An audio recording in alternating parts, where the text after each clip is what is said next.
নক্ষত্র কি এটা যদি আমরা বুঝতে চাই তাহলে আমাদের একটু যাইতে হবে বর্তমান মডার্ন সায়েন্সের কাছে। কিসের কাছে?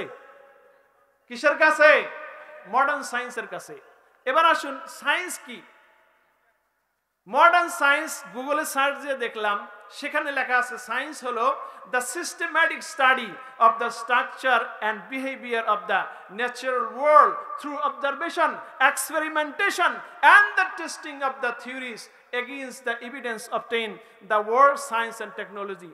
অর্থাৎ এই ভৌত বিশ্বের যা কিছু পর্যবেক্ষণযোগ্য, পরীক্ষণযোগ্য এবং যাচাইযোগ্য তার সুশৃঙ্খল এবং নিয়মতান্ত্রিক গবেষণা এবং সেই গবেষণালব্ধ জ্ঞানের নাম হলো বিজ্ঞান। গবেষণালব্ধ জ্ঞানের নাম কি? বিজ্ঞান। এই বিজ্ঞান বলে আমাদের এই পৃথিবীর আয়তন হচ্ছে 51,98,520 কিলোমিটার। কত? 51,98,520 কিলোমিটার। আমাদের সারা পৃথিবী চতুর্দিকে মাপলে কত হবে? 51,98,520 কিলোমিটার। আমরা যে পাশের সূর্যটা দেখতে পারি, সকালবেলায় পূর্ব আকাশে উঠে সন্ধ্যাবেলায় পশ্চিমে চলে যায়, এই সূর্যটি প্রতি সেকেন্ডে 520 কিলোমিটার বেগে চলে। সুবহানাল্লাহ। আমি টাঙ্গাইল থেকে এখানে এসেছি 165 কিলোমিটার, আসতে সময় লাগছে 6 থেকে 7 ঘন্টা। আর সূর্য প্রতি সেকেন্ডে যায় 520 কিলোমিটার। সুবহানাল্লাহ। এই সূর্য যদি 1 সেকেন্ডের জন্য থেমে যায়, এই পৃথিবীর অস্তিত্ব থাকবে না। আবার এই 51 কোটি বর্গ কিলোমিটারের সবটুকুই পৃথিবী নয়, এর 36 কোটি, কত? 36 কোটি 11,48,320 কিলোমিটার হলো জলভাগ, মানে সাগর, উপসাগর, নদী, নালা। এগুলো হলো এই পৃথিবীর 4 ভাগের 3 ভাগ। কয় ভাগ? 4 ভাগের 3 ভাগ। আর আমরা যেই জায়গায় বসবাস করি, স্থলভাগ, এর পরিমাণ হলো 14 কোটি 79 লক্ষ। কত? 14 কোটি 79 লক্ষ 200 কিলোমিটার। এইটা হলো আমাদের পৃথিবীর জায়গা, মানে সামান্য অংশ। কতটুকু? সামান্য। এই বিজ্ঞান বলে নক্ষত্র বুঝাইতে গিয়ে আমরা বুঝাচ্ছি, আমরা এখন মোলানে আছি। এখন একটু ভাবেন তো, এই মোলান গ্রাম সারা জয়পুরহাট জেলার তুলনায় কতটুকু? সামান্য না? একেবারেই সামান্য। 64 জেলার তুলনায় মোলান কতটুকু? দেখাই যাবে না। কথা বলেন, দেখা যাবে? এবার সারা পৃথিবীর তুলনায় এই মোলান কতটুকু? একেবারেই ছোট। এবার আসেন, এই বিজ্ঞান বলে সূর্যের একটা পরিবার আছে সংসারের ভিতরে, যেমন বাবা আছে, মা আছে, ভাই আছে, বোন আছে, স্ত্রী আছে, সন্তান আছে, আছে কিনা? সূর্যের একটা পরিবার আছে। এই সূর্যের পরিবারগুলো হলো বুধ, শুক্র, পৃথিবী, মঙ্গল, বৃহস্পতি, শনি, ইউরেনাস, নেপচুন, প্লুটো। এই কয়েকটা মিলে হলো সূর্যের পরিবার। আর এই সূর্যের পরিবারের নাম হলো সৌরজগৎ। নাম কি? জোরে বলতে হবে, নাম কি? সৌরজগৎ। এখন এই সৌরজগতের আমরা যেই দুনিয়ায় আছি, এই পৃথিবী থেকে আমাদের সূর্যটা দূরত্ব হলো 9,30,00,000 মাইল। কত? 9,30,00,000 মাইল। সুবহানাল্লাহ, সুবহানাল্লাহ।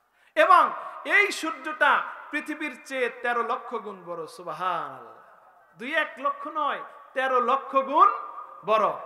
এখন এই সূর্য পরিবার, এই পরিবারের ভিতরে আছে বৃহস্পতি গ্রহ। এই দুনিয়া থেকে, সূর্য থেকে এই পৃথিবীতে আলো আসতে সময় লাগে 8 মিনিট কয়েক সেকেন্ড। 8 মিনিট কয়েক সেকেন্ড। আবার এই পৃথিবীর 8 মিনিটে সূর্য আলো যত দূর যায়, 1 ঘন্টায় কত যাবে? 8 মিনিটে যদি 9,30,00,000 মাইল যায়, মানে 60 মিনিটে কত দূর যাবে?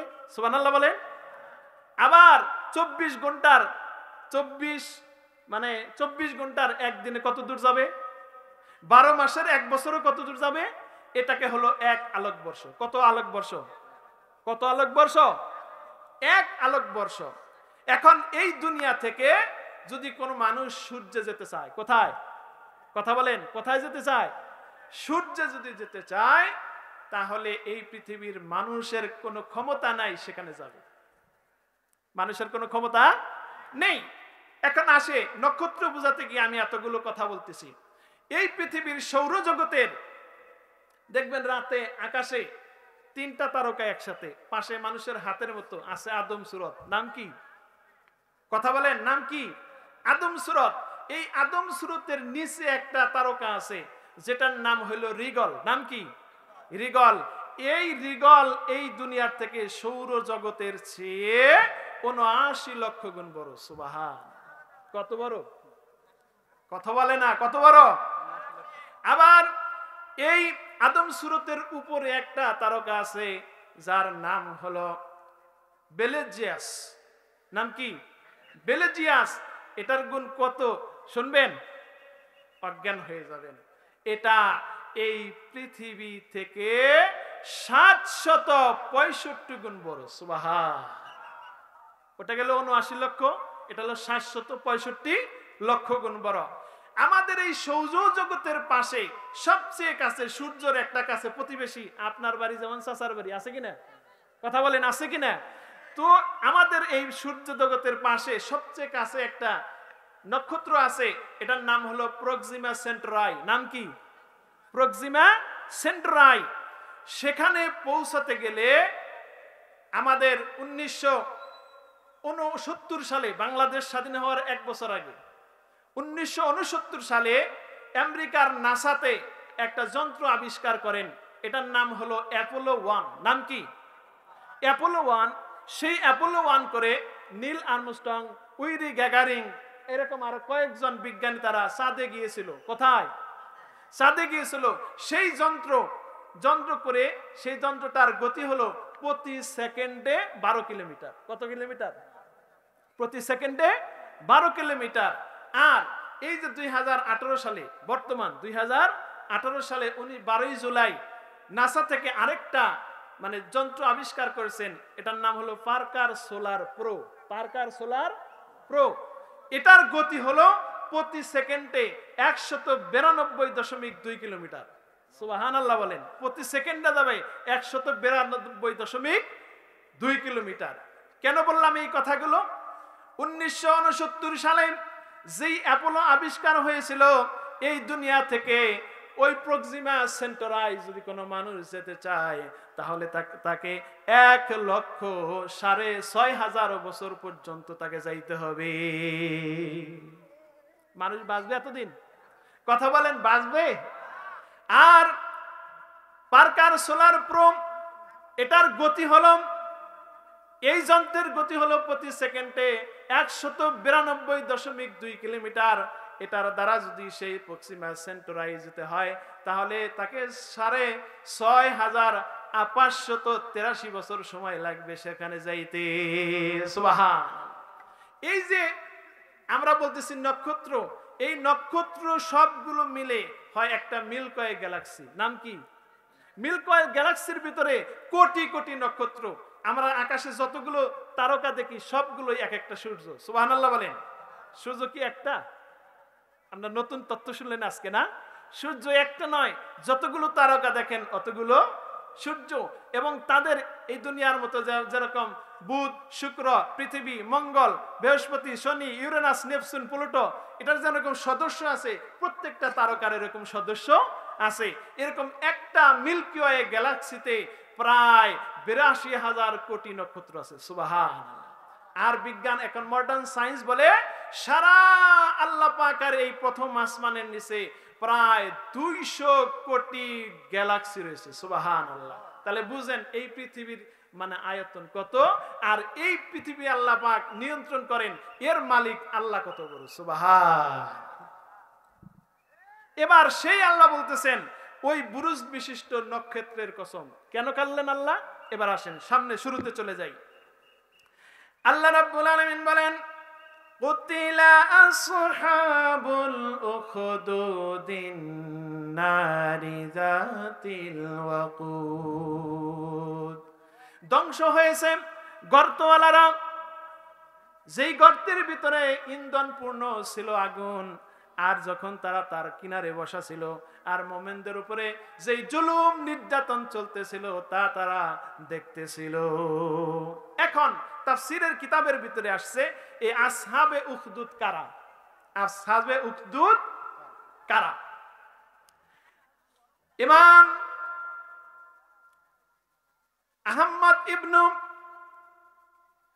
মুহাম্মদ তিনি রাবি ইবনে আনাস রাহমাতুল্লাহ আলাইহি থেকে বর্ণনা করেন, কুতিলা আসহাবুল উখদুদের ব্যাখ্যায় তিনি বর্ণনা করেছেন, কুতিলা আসহাবুল উখদুদ হলো আল্লাহর নবী হযরত ঈসা আলাইহিস সালাম থেকে আল্লাহর আখিরি নবী মুহাম্মদ সাল্লাল্লাহু আলাইহি সাল্লামের মাঝামাঝি এক সময়ের ঘটনা।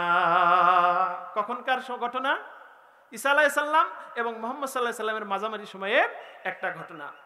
তৎকালীন জামানায় সমাজের মানুষের ভিতরে মিথ্যা কথা, বিভিন্ন অবৈধ ব্যবসা, মানুষের চরিত্র বলতে কিছু ছিল না, মানুষের ভিতরে সত্যতাবাদিতা বলতে কোনো কিছু ছিল না, যার কারণে সমাজের কিছু মানুষ, ভালো ভালো মানুষ যারা, তারা একত্র হয়ে গেল। একত্র হয়ে তারা একটা জনমানবহীন শূন্য মানুষ শূন্য গ্রামে গিয়ে তারা বসবাস শুরু করে দিলেন এবং সেই জায়গায় তারা আল্লাহ রাব্বুল আলামিনের ইবাদত শুরু করে দিলেন। আর ওই সময়ের ভিতরে তৎকালীন সময় একজন জালেম বাদশা ছিল যে মূর্তির পূজা করত। বলেন কিসের পূজা?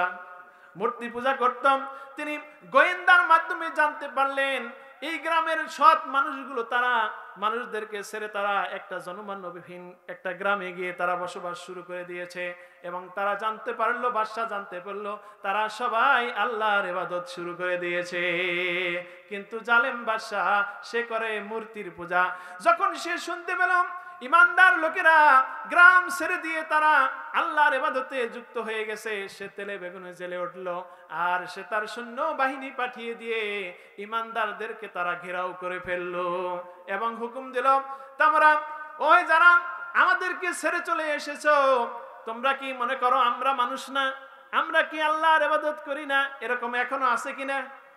আল্লাহর ইবাদত কিছুই করে না কিন্তু দাবি করে আমরা ইমানদার, আছে কিনা বলেন? এরকম দাবি করে। তারা বললাম এখনো সময় আছে, ইমান ছেড়ে দাও, মূর্তি পূজা শুরু করে দাও।